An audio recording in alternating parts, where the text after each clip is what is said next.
Hello friends, SentinalH here, and welcome back to our next ChromatiCraft tutorial episode.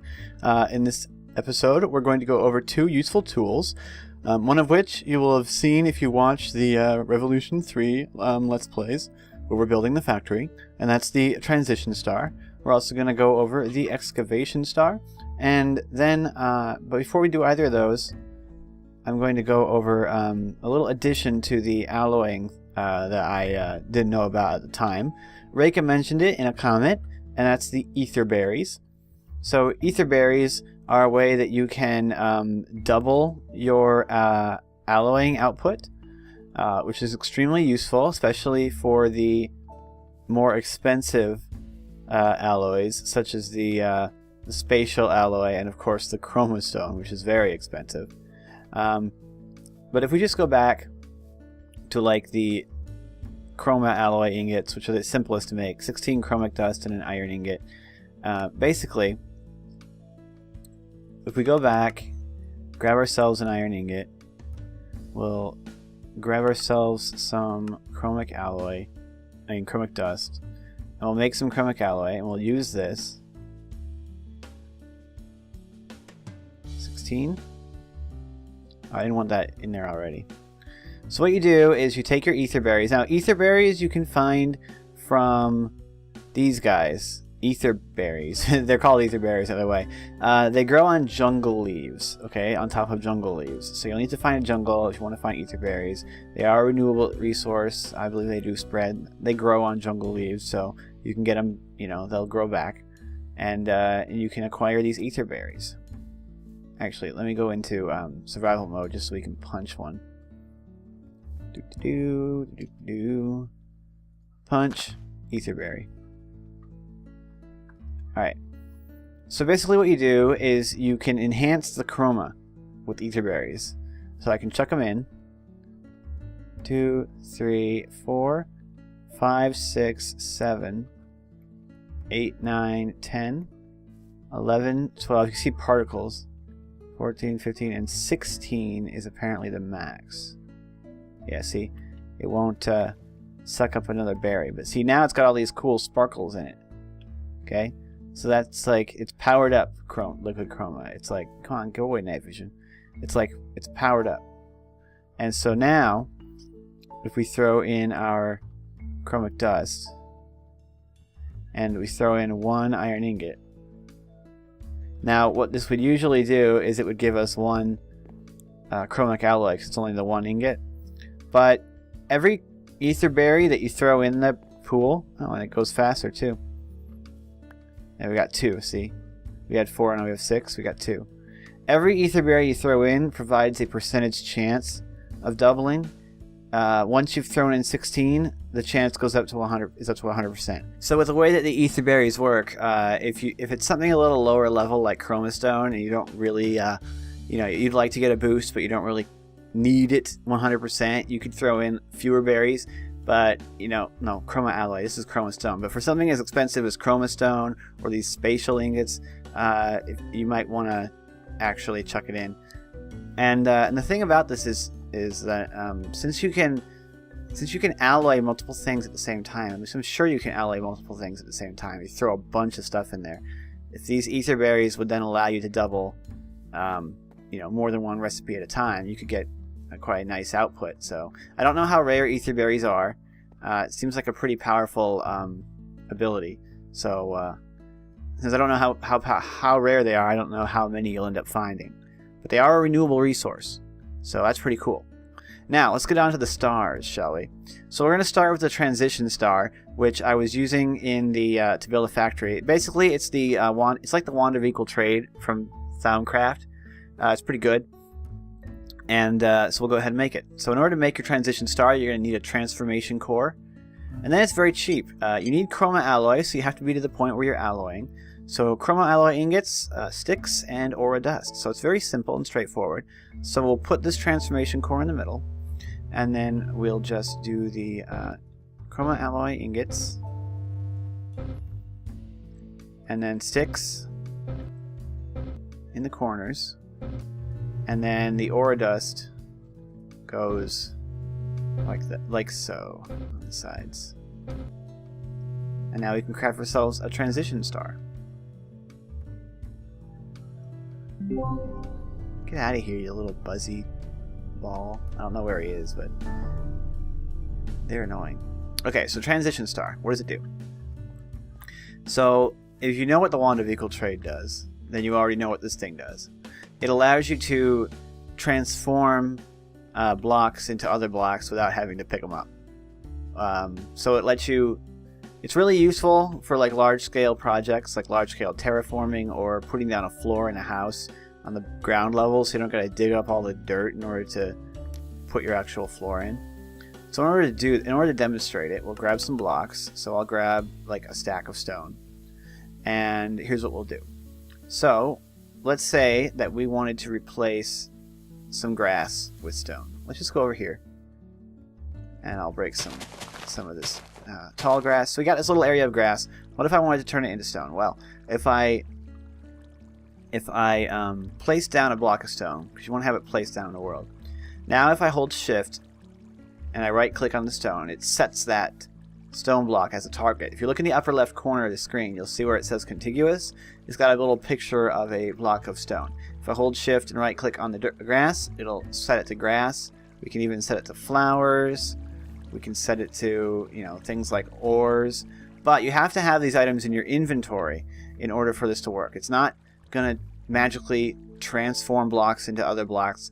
You got to have those blocks in your inventory. So I have a stack of stone, and then I've got so it'll draw from that. Before we do that, there's 3 different modes for this thing. If you hold shift and right click in the midair, you get this little GUI. Over here on the left, we've got contiguous mode. Right here in the middle, we have exposed contiguous mode, and over here on the right, we have volumetric mode. So contiguous mode, what it's going to do, if I just right click on the ground, yeah, that was a pretty big area. It's going to, oh yeah, that was a big area because I'm in creative mode, I think. And so that's way more than 64 blocks. I think it's because I was in creative mode, so let's not do that. Let's grab like 16 stone, and we'll go into survival mode so that we're not able to place a million blocks. And we'll get a better look at this. So if I right click in contiguous mode, we've placed a very small area of stone blocks.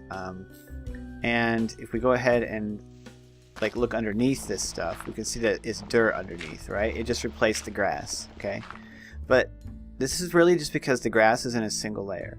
So if I go back into this mode and I take, let's see, I've got 17 dirt. Let's take a look at this gravel over here. We can see that it's, you know, there's some above, there's some below. If I try and turn this here, it's going to go down, it's going to turn. Basically, contiguous mode means if there's blocks touching of the same type, it's going to change them all. Okay? Now this can be useful, but it can also be not so useful.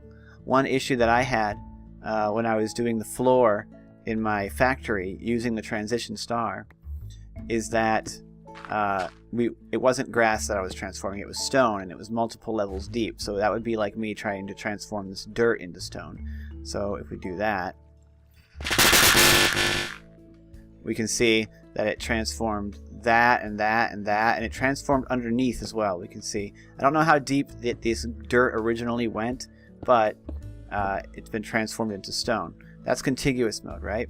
So it might not be what you want depending on which blocks you want to transform. However, if we go into exposed contiguous mode, what this means is that it's only going to transform those blocks that are actually exposed to the air, that you can actually see.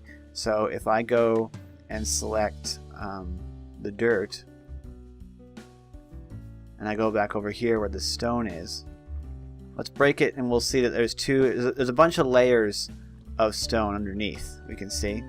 Okay, we'll replace it. Now if I hit it and we break the dirt, we can see that it's still stone underneath, right?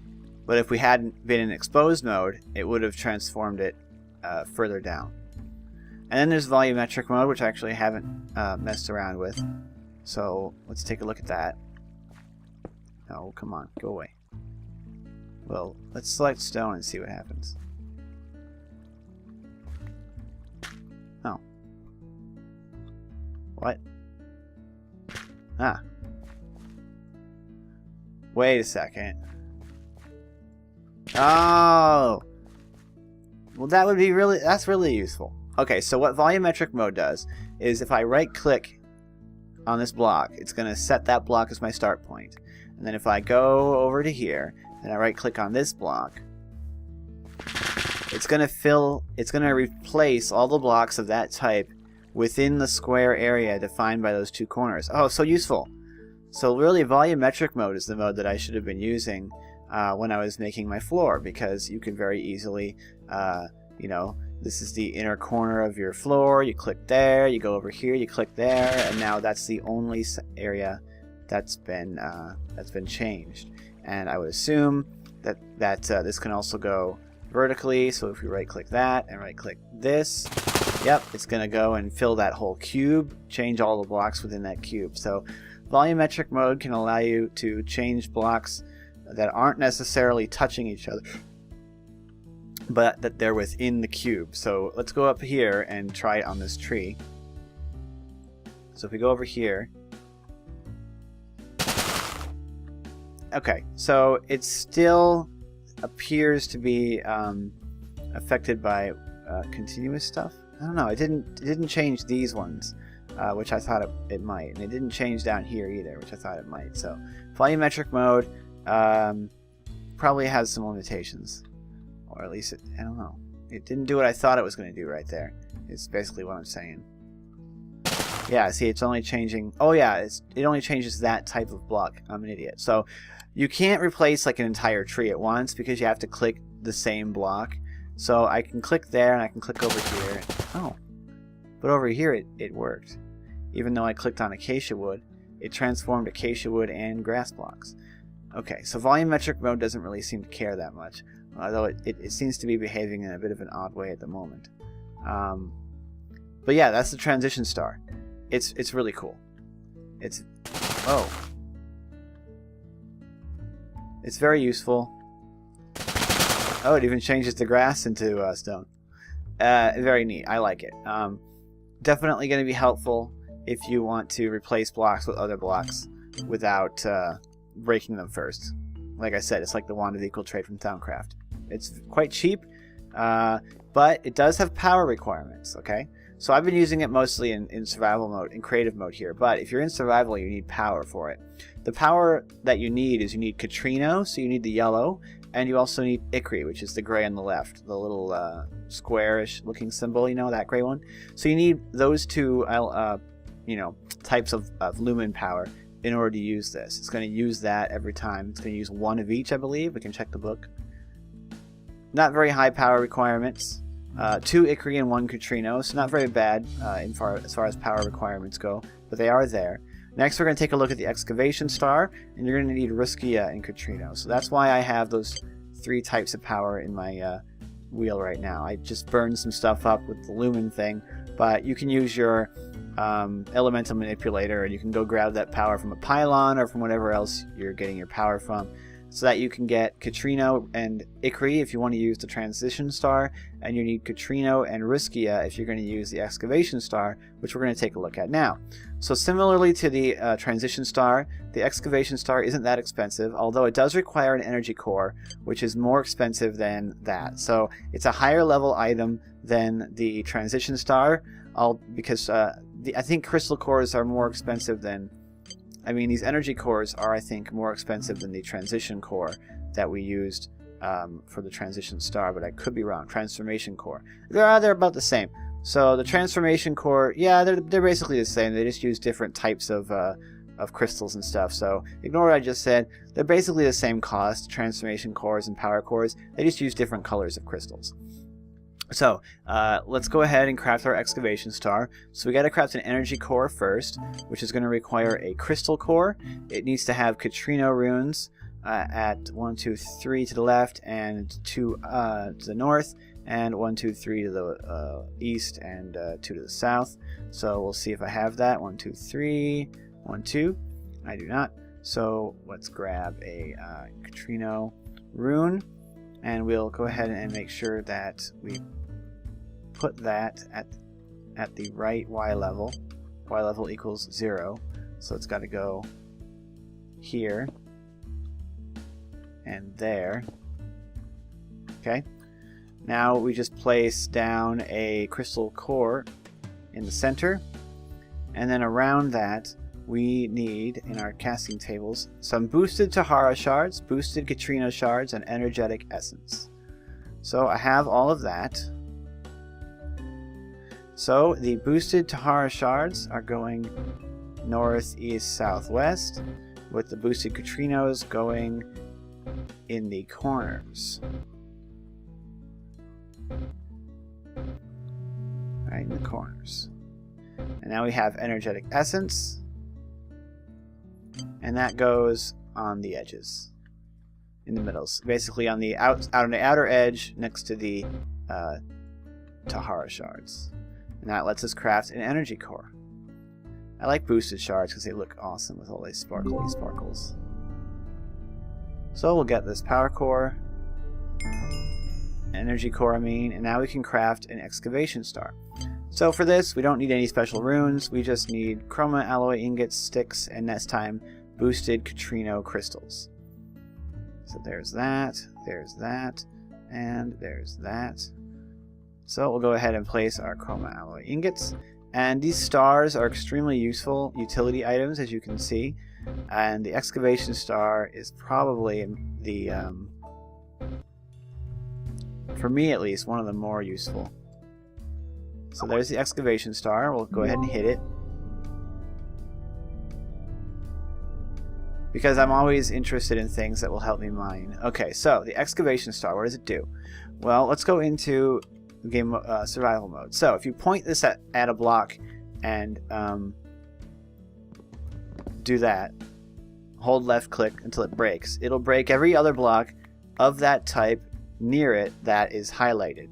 So if you look, we could highlight this entire section of grass, we could highlight this little section of grass, this little section of grass. It seems to go by a contiguousness, but it also seems to jump around a bit. Be careful when you're digging dirt and things that are ignore a lot of stuff, because you're going to break a lot of terrain if you do that. So be careful with it. However, its primary purpose then is to allow you to quickly and easily dig things up underground. So if I go ahead and punch that copper, it's going to drop that copper. All that copper of that same type that was touching itself is going to be dropped, and that one too. So you can very quickly and easily mine veins of ore without having to break every block, which is really cool. It's really helpful. Now it can't break stone. That was done intentionally so that you don't, create enormous, giant, ridiculous holes, which is a good thing. So we can break all this granite. See, look at that. We broke all that granite, cleared out this whole little area. We could break all this basalt, clear out that whole area. Hey, look, we found some green fluorite. Break all of that. See, there was more down there we didn't know about. Break this whole iron. Break this aluminum. Now, if you're in a mod pack or whatever you're playing where they have very large ore veins, this is going to be an absolute godsend, because it's going to mean that you can break even large veins all at once. Now that I'm in survival, it's not going to drop any creative. It's not going to drop anything, but it's also going to break these things instantly. See, that was the Excavation Star that did that. So we break the fused stone, break all that basalt, we can break all this marble, and you can just see that you can clear very large areas of a single resource. And see, especially on these like basalt deposits and stuff, they're not stones, so they can be broken. It can help you reveal a lot of ores and stuff. Really neat. So the Excavation Star, you need to be careful with it, because it has the potential to seriously screw your areas up. As well as you just noticed, if you hold shift, it like goes into like super powered range, like super increased range, or I don't exactly know. what holding shift does for it, but it definitely increases the area of effect. So be very careful if you're using it, if you're going to hold down shift, because if there's a lot of something and you hold down shift, you're going to break a lot of stuff, especially if it's dirt. So we'll very quickly ruin the landscape if we hold shift and start clicking on the side of this hill. We could break all the leaves on this tree. Holding shift appears to search a wider area for these blocks, because if you look at this, because these are not touching, the Excavation Star wouldn't break more than just this one unless I hold shift. If I hold shift, it'll break all of them in the area. So that appears to be the difference there. So in normal use, it breaks contiguous blocks of that type, but if you hold shift, it'll break like all the blocks of that type in the area around it, even if they're not exactly contiguous. That seems to be what's happening, and it's quite useful. Just remember that for the Excavation Star to work, you do need Catrino and Ruskia, which is the brown and the yellow. Well, not in that order. Catrino is yellow, Ruskia is brown. And it will use that energy, because you'll be in survival mode, so you won't have an infinite supply like I do. It'll use that energy, so make sure that you have some. You can get some very easily by using Lumen Burn, just burning things that have that energy in it. Or you can just you can use your these cool ringing sound elemental manipulator and drain power from pylons and such. Huh, it's not working anymore. Or at least it's not breaking the whole area. I don't know. I have power. It's still, you can see I still have plenty of power in my thing. But that's the Excavation Star. So it's really awesome. And if I was playing ChromatiCraft in survival, from the start, Excavation Star would definitely be something I would want to get. Because especially if you're playing a pack that, like I said, has large ore veins, it would make mining just so much quicker. And as well, you could see that if you're hitting an ore that drops the ore, it'll just drop the ore.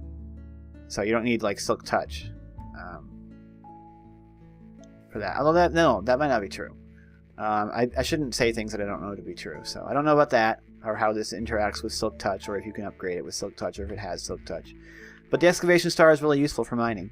So that's that. The Excavation Star, great for mining. Transition Star is great for laying down floors or just replacing blocks with another block. It could very quickly allow you to turn, if you dig out a hole or dig out a room underground, very quickly turn the walls into whatever, and floor and ceiling into whatever blocks you want. So very useful for building. Excavation Star as well could be useful for building, clearing stuff out. Anyway, I don't want to keep babbling because I've already talked about them for quite a while, but they're really useful. I highly recommend them. Thank you so much for watching this video. Like and comment it if you did enjoy it. Join our Discord if you're interested. I'm SentinalH, and I'm signing out.